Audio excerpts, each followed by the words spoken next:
हो गया। Good morning dear students. हम आज जो है ना 10.1 चैप्टर जो एक्सरसाइज एनसीईआरटी का 10.1 है ना, उसके बारे में पढ़ेंगे। पूरा ये चैप्टर इतना ही है ना, ये शॉर्ट चैप्टर है थोड़ा सा। 10.1 का है, पूरा चार क्वेश्चन है।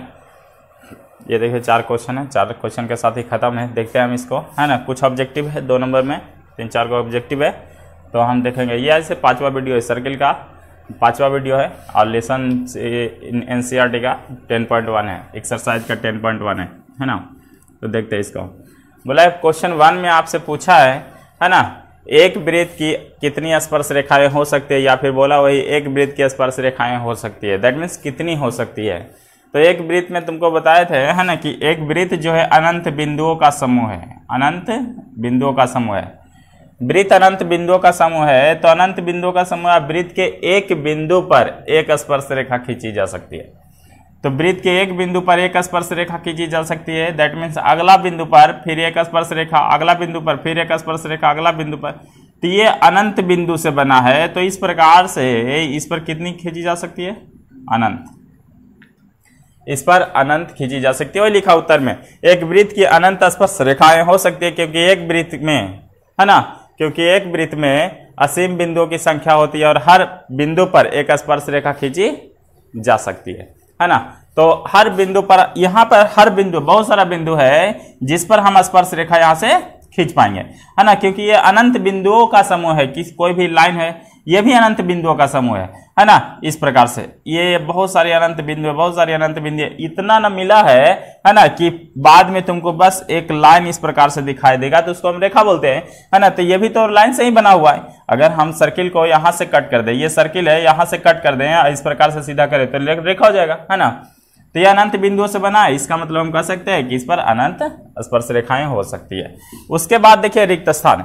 रिक्त स्थान में बोला है किसी वृत्त की स्पर्श रेखा उसे बिंदुओं पर प्रतिच्छेद करती है। बोला किसी भी वृत्त की स्पर्श रेखा, ये बाय द वे ये वृत्त है, किसी भी वृत्त की, और ये इसकी स्पर्श रेखा। बोला किसी भी वृत्त की स्पर्श रेखा उसे खाली स्थान बिंदुओं पर, तो खाली स्थान बिंदु, एक स्पर्श रेखा हमेशा वृत्त को कितना बिंदु पर काटता है?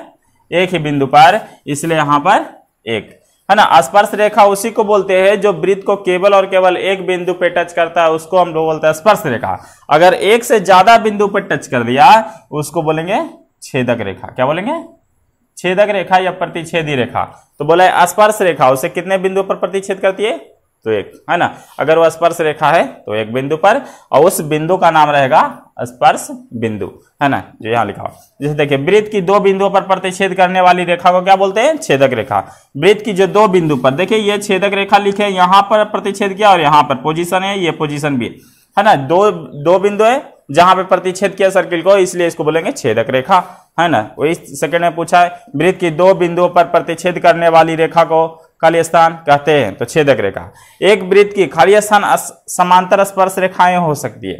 बोला एक वृत्त की खाली स्थान समांतर स्पर्श रेखाएं, एक वृत्त पर अगर समांतर स्पर्श रेखा खींचना है तो कितने हो सकते हैं? ये वृत्त है ना, इस पर समांतर खींचना है, तो समांतर स्पर्श रेखा खींचने के लिए हम लोग डायमीटर का इस्तेमाल करते हैं। और डायमीटर के एक इस छोर पर, और डायमीटर के एक इस छोर पर, है ना, हम लोग जब खींचेंगे तब ये दोनों समांतर, ये जो रेखाएं दोनों आपस में क्या होगी? ये दोनों स्पर्श रेखा है और दोनों आपस में समांतर है। और इसका एक ही कंडीशन है, इसके अलावा कोई समांतर स्पर्श रेखा नहीं खींची जा सकती है ना, जो डायमीटर पर हो, है ना। तो कितनी खींची जा सकती है? 2।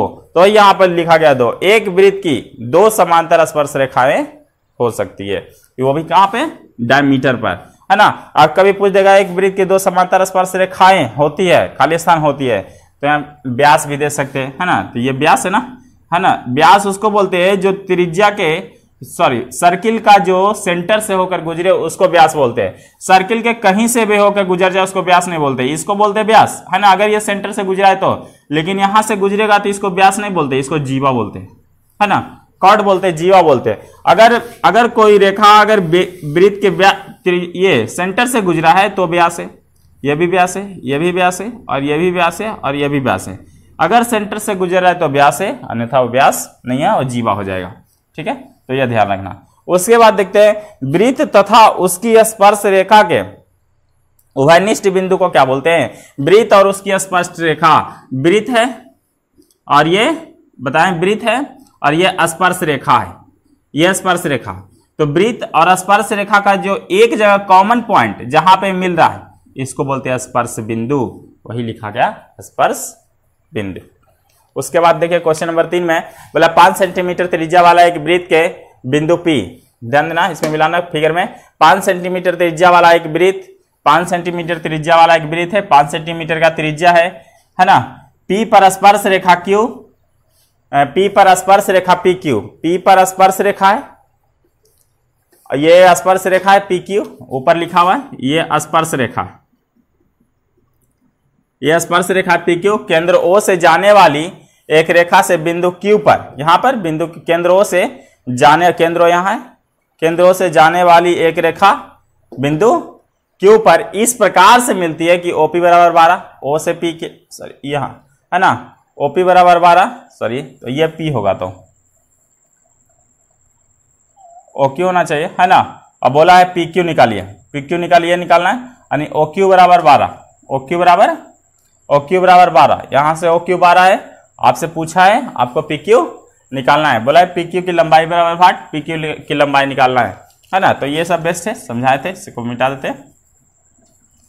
देखिए ये यहां से देखिए ये त्रिज्या है आपका, ये कर्ण है ना, ये समकोण त्रिभुज एक 90 डिग्री होता है, यानी स्पर्श रेखा और त्रिज्या एक दूसरे पर लंब होती है, तो यहाँ पे क्या होगा 90 डिग्री, तो 90 डिग्री के साथ ही POQ एक समकोण बन जाएगा। तो POQ एक समकोण त्रिभुज है, समकोण त्रिभुज हम जानते हैं पाइथागोरस प्रमेय से कि सबसे बड़ी भुजा का वर्ग यानी दो भुजाओं के वर्गों के योगफल के बराबर होता है। दैट मीन्स इसको सोल्व करेंगे तो सबसे बड़ी भुजा कौन है OQ, तो OQ का स्क्वायर बराबर छोटका PQ का स्क्वायर और प्लस और भी छोटा जो है उसका स्क्वायर यानी OP का स्क्वायर। अगर यहां से हम PQ निकालेंगे तो PQ को छोड़ देंगे तो बचेगा OQ का स्क्वायर प्लस में, इधर आके माइनस में, और इधर बचेगा PQ, स्क्वायर हटाएंगे तो इधर क्या चल जाएगा रूट।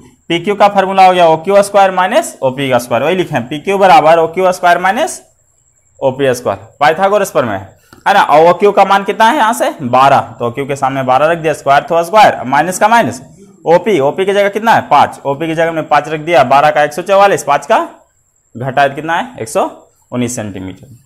उसके बाद चौथा नंबर क्वेश्चन है ना, ये जनरल है, ये बहुत ही VVI क्वेश्चन है, एकदम VVI लगा लो, आएगा ही आएगा, ये नहीं आएगा तो परीक्षा खत्म नहीं होगा। देखो है ना, उसके बाद देखिए एक वृत्त खींचिए और एक दी गई रेखा के समांतर दो ऐसी रेखाएं खींचिए कि उनमें से एक स्पर्श रेखा हो। बोला एक वृत्त खींचिए, पहले एक सर्किल खींचे, खींच लिए है ना, एक वृत्त खींचिए और दी गई रेखा के समांतर एक ऐसी रेखाएं खींचे। हमने एक रेखा खींचा लेकिन समांतर ये नहीं है ना, अभी रेखा खींचे है ना, ऐसी रेखाएं खींचिए कि उनमें से एक स्पर्श रेखा हो और दूसरी छेदक रेखा हो। मैंने ऐसा खींचना है, आप डायरेक्टली भी खींच सकते हैं है ना। तो यहाँ पे उत्तर में हम लंबस लिख दिए, एक वृत्त बनाया जिसका केंद्र O है, एक वृत्त लिए जिसका केंद्र O है और माना कि ये भी कोई रेखा है, ये भी हमने रेखा माना। अब उसके बाद क्या करेंगे, अब O को केंद्र मान लिए, O यहाँ पे केंद्र था और AB एक रेखा खींचे थे, ये रेखा को हम यहाँ पे खींचे, ड्रा कर दिए है ना।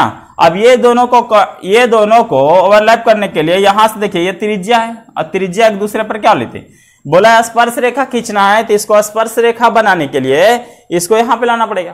तो स्पर्श रेखा और त्रिज्या एक दूसरे पर लंब होती है, तो ये स्पर्श रेखा नहीं खींचे थे, बस रेखा खींचे थे, स्पर्श रेखा बना रहे हैं, इसको रेखा खींचे थे और त्रिज्या उस पर लंब होती तो हमने क्या खींच दिया, लंब खींच दिया। तो ये लंब खींचने के साथ है ना, अब देखिए अब OP पर दो बिंदु X और Y लीजिए, दो बिंदु कहां किस पर ले रहे हैं OP पर, OP यानी ये वाला लें O और P, इस पर दो बिंदु लिए, इस प्रकार लेते हैं कि एक बिंदु वृत्त के अंदर है और एक बिंदु वृत्त के बाहर है। जैसे देखिए है ना, यह वाला फिगर यहाँ पे फिर आए है ना, ये यहाँ पे O और P है जिसमें एक बिंदु वृत्त के अंदर है, यहाँ पे देखिए Y और एक बिंदु वृत्त के बाहर है, यहाँ पे कह सकते हैं कि वृत्त पर भी है ना। तो यहाँ पे एक बिंदु वृत्त के अंदर है, एक बिंदु वृत्त के बाहर है ना, और दोनों पर से समांतर खींचे हैं रेखा, दोनों पर से समांतर, ये दोनों यानी CD समांतर EF खींचे हैं, CD समांतर EF खींचा, यहाँ पे लिखा होगा AB के समांतर X Y से जाने वाली दो रेखाएं CD और EF है, CD और EF ये दोनों समांतर रेखाएं, जब ये दोनों समांतर रेखाएं, तो आप देखिए हम बताए थे स्पर्श रेखा उसको बोलते हैं जो वृत्त को केवल और केवल एक बिंदु पर टच करके जाती है, उसको स्पर्श रेखा बोलते हैं। तो देखिए CD है, वृत्त को केवल और केवल x पर टच कर रहा है, इसका मतलब CD एक स्पर्श रेखा है। क्या है? यह एक स्पर्श रेखा। उसके बाद EF जो है ना, बाई अंदर से जा रहा है। अब बताए थे परिभाषा में कि अगर वृत्त को दो बिंदु पर टच करता है, वृत्त के परिधि को दो बिंदु पर अगर टच करता है या काटता है, तो उसको बोलते हैं छेदक रेखा। क्या बोलते हैं? ये आपका छेदक रेखा है। ये और अच्छा से लिख देते हैं, ये स्पर्श रेखा, ये आपका छेदक रेखा है ना। तो यहां से यहां पे यही बनाने के लिए बोला था, है ना, कि बोला वृत्त पर इस प्रकार से दो रेखाएं, ऐसी दो रेखाएं खींचिए कि उनमें से एक स्पर्श रेखा हो और दूसरी छेदक रेखा। यहां पे दो रेखाएं बन गया, जो एक स्पर्श रेखा है और दूसरा छेदक रेखा। तो समझ में आया, चैप्टर 10.1 आपका खत्म हो गया। अब आपका 10.2 चलेगा। बाकी के लिए थैंक यू।